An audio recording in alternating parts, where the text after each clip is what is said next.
जय हिंद दोस्तों, आप सभी का स्वागत है आइकॉनिक स्टडीज़ पर। तो दोस्तों, आज के इस क्लास में हम कवर करने वाले हैं जीके जीएस से संबंधित 40 बेहद ही शानदार क्वेश्चन और आंसर, जो कि आप लोगों के सभी एग्जाम के दृष्टिकोण से बहुत ज़्यादा महत्वपूर्ण हैं। मेरे प्यारे साथियों, आप लोग किसी भी परीक्षा की तैयारी करते हों, रेलवे, एसएससी, यूपी पुलिस या फिर कोई भी गवर्नमेंट एग्ज़ाम हो, तो ये सभी क्वेश्चंस आप लोगों के एग्ज़ाम के लेवल के होने वाले हैं। तो शुरुआत कर लेंगे बिना किसी देरी के। दोस्तों, आज का पहला क्वेश्चन दिया गया है कि मुगल चित्रकारी किसके शासनकाल में अपनी पराकाष्ठा पर थी? सही उत्तर है जहांगीर के काल में। दोस्तों, जहांगीर के काल में मुगल चित्रकारी अपने पराकाष्ठा पर थी। तो ऑप्शन नंबर जो बी है ना, वो पहले क्वेश्चन का सही उत्तर हो जाएगा। नेक्स्ट है कि अंग्रेजों ने अपनी पहली फैक्ट्री कब स्थापित की थी? Very important question. Right answer रहेगा 1611। दोस्तों, 1611 में स्थापित की गई थी अंग्रेजों के द्वारा अपनी पहली फैक्ट्री। दोस्तों, इसके अलावा इनमें से आपको किसी भी क्वेश्चन का आंसर पता है तो नीचे कमेंट सेक्शन में आपको उस क्वेश्चन का आंसर जरूर बताना है, ठीक है ना। चलिए आगे है कि मराठा राज्य का दूसरा संस्थापक कौन था? दूसरा संस्थापक मराठा राज्य का, मेरे प्यारे साथियों, वे था बालाजी विश्वनाथ। आगे है कि नादिर शाह किसके शासनकाल में भारत पर आक्रमण किया था? राइट आंसर रहेगा मोहम्मद शाह। दोस्तों, मोहम्मद शाह के काल में नादिर शाह ने भारत पर आक्रमण किया था। तो ऑप्शन नंबर डी इस क्वेश्चन का सही आंसर हो जाएगा। आगे है कि अपने को द्वितीय सिकंदर कौन कहता था? अपने को द्वितीय सिकंदर कौन कहता था? सही उत्तर है अलाउद्दीन खिलजी। दोस्तों, अलाउद्दीन खिलजी कहता था अपने को द्वितीय सिकंदर। चलिए तो आगे है, भारत में आधुनिक शिक्षा प्रणाली की नींव किसकी अनुशंसा पर पड़ी है? राइट आंसर है लॉर्ड मैकाले की अनुशंसा पर पड़ी है। दोस्तों, भारत में आधुनिक शिक्षा प्रणाली की नींव। तो ऑप्शन नंबर ए है ना, इस क्वेश्चन का सही उत्तर हो जाएगा। ऑपरेशन फ्लड के सूत्रधार कौन थे? सही उत्तर है डॉक्टर वर्गीज कुरियन। दोस्तों, डॉक्टर वर्गीज कुरियन थे ऑपरेशन फ्लड के सूत्रधार। तो ऑप्शन नंबर डी इस क्वेश्चन का सही आंसर हो जाएगा। भारतीय मानक ब्यूरो का मुख्यालय कहाँ पर है? Very important question. सही उत्तर है नई दिल्ली। दोस्तों, नई दिल्ली में है भारतीय मानक ब्यूरो का मुख्यालय।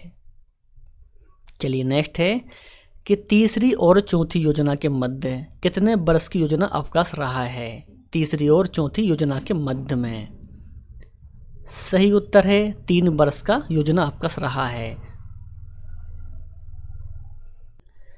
निम्न में से कर्क रेखा किस राज्य से होकर नहीं गुजरती? तो मेरे प्यारे साथियों, इन 4 ऑप्शन में से ऑप्शन नंबर डी जो है ना, यानी कि आंध्र प्रदेश है दोस्तों, तो कर्क रेखा यहाँ से होकर नहीं गुजरती। तो ऑप्शन नंबर डी इस क्वेश्चन का सही आंसर हो जाएगा। आगे है कि भारत की सबसे लंबी स्थलीय सीमा किसके साथ है? सही उत्तर है बांग्लादेश के साथ। दोस्तों, भारत की सबसे लंबी स्थलीय सीमा। नेक्स्ट है कि समुद्र पर भारत का सबसे निकटतम पड़ोसी देश कौन सा है? सही उत्तर है श्रीलंका। दोस्तों, श्रीलंका है सबसे निकटतम समुद्री पड़ोसी देश। चलिए तो नेक्स्ट क्वेश्चन के लिए आंसर करेंगे कि हिमालय की औसत ऊंचाई लगभग कितनी है? सही उत्तर है लगभग 6100 मीटर। दोस्तों, लगभग 6100 मीटर है हिमालय की औसत ऊंचाई। किस अर्किरी गैस को छोड़कर उनके बाह्य कक्षा में 8 इलेक्ट्रॉन होते हैं? तो मेरे प्यारे साथियों, देखिए यहाँ पर हीलियम को छोड़कर दोस्तों इन सभी की कक्षा के बाहर 8 इलेक्ट्रॉन होते हैं। तो ऑप्शन नंबर डी इस क्वेश्चन का सही आंसर हो जाएगा, हीलियम को छोड़कर। आगे है, हड्डियों में कितना प्रतिशत फास्फोरस होता है? सही उत्तर है लगभग 8% दोस्तों होता है हड्डियों में फास्फोरस। किस गैस से सड़ी मछली की तरह गंध आती है? तो मेरे प्यारे साथियों, देखिए ओजोन गैस से सड़ी मछली की तरह गंध आती है। ऑप्शन नंबर बी इस क्वेश्चन का सही आंसर हो जाएगा। नेक्स्ट है कि अर्धसूत्री विभाजन में गुणसूत्रों की संख्या कितनी होती है? सही उत्तर है आधी। दोस्तों, आधी होती है अर्धसूत्री विभाजन में गुणसूत्रों की संख्या, ठीक है ना। चलिए आगे है किस बल के कारण ब्लैक बोर्ड पर लिखने से अक्षर उभर आते हैं? तो मेरे प्यारे साथियों, आसंजक बल के कारण दोस्तों ब्लैक बोर्ड पर लिखने से अक्षर उभर आते हैं। तो ऑप्शन नंबर बी इस क्वेश्चन का सही आंसर है, आसंजक बल के कारण। नेक्स्ट है कि पीतल के बर्तनों पर किसकी पॉलिश की जाती है? सही उत्तर है निकेल। दोस्तों निकेल की पॉलिश की जाती है पीतल के बर्तनों पर, तो ये भी आपको ध्यान में रखना है। नेक्स्ट है कि स्वप्नों का अध्ययन क्या कहलाता है, यानी कि क्या कहा जाता है स्वप्नों के अध्ययन को? सही उत्तर है ऑनिरोलॉजी। दोस्तों ऑनिरोलॉजी कहा जाता है सपनों के अध्ययन को। 21st क्वेश्चन कि समानता का अधिकार का संबंध किस अनुच्छेद से है? तो मेरे प्यारे साथियों देखिए, समानता का अधिकार का संबंध है अनुच्छेद 14 से, यानी कि ऑप्शन सी इस क्वेश्चन का सही उत्तर रहेगा, अनुच्छेद 14। आगे है कि राज्यपाल को किस अनुच्छेद के तहत क्षमादान देने का अधिकार है? सही उत्तर है अनुच्छेद 161। दोस्तों अनुच्छेद 161 के तहत राज्यपाल को क्षमादान देने का अधिकार प्राप्त है। ठीक है ना। चलिए आगे है, राष्ट्रपति को किस अनुच्छेद के तहत क्षमादान देने का अधिकार है? सही उत्तर है अनुच्छेद 72 के तहत। दोस्तों अनुच्छेद 72 के तहत राष्ट्रपति को क्षमादान देने का अधिकार है। तो दोस्तों ये भी आपको ध्यान में रखना है। अगला क्वेश्चन कि संविधान के किस भाग में संविधान संशोधन की प्रक्रिया का वर्णन है? सही उत्तर है भाग 20। दोस्तों भाग 20 में वर्णन है संशोधन का। लोक लेखा निधि का संबंध किस अनुच्छेद से है? तो मेरे प्यारे साथियों, लोक लेखा निधि का संबंध है अनुच्छेद 266 से। तो ऑप्शन नंबर बी है ना इस क्वेश्चन का सही आंसर हो जाएगा। आगे है कि आकस्मिक निधि का संबंध किस अनुच्छेद से है?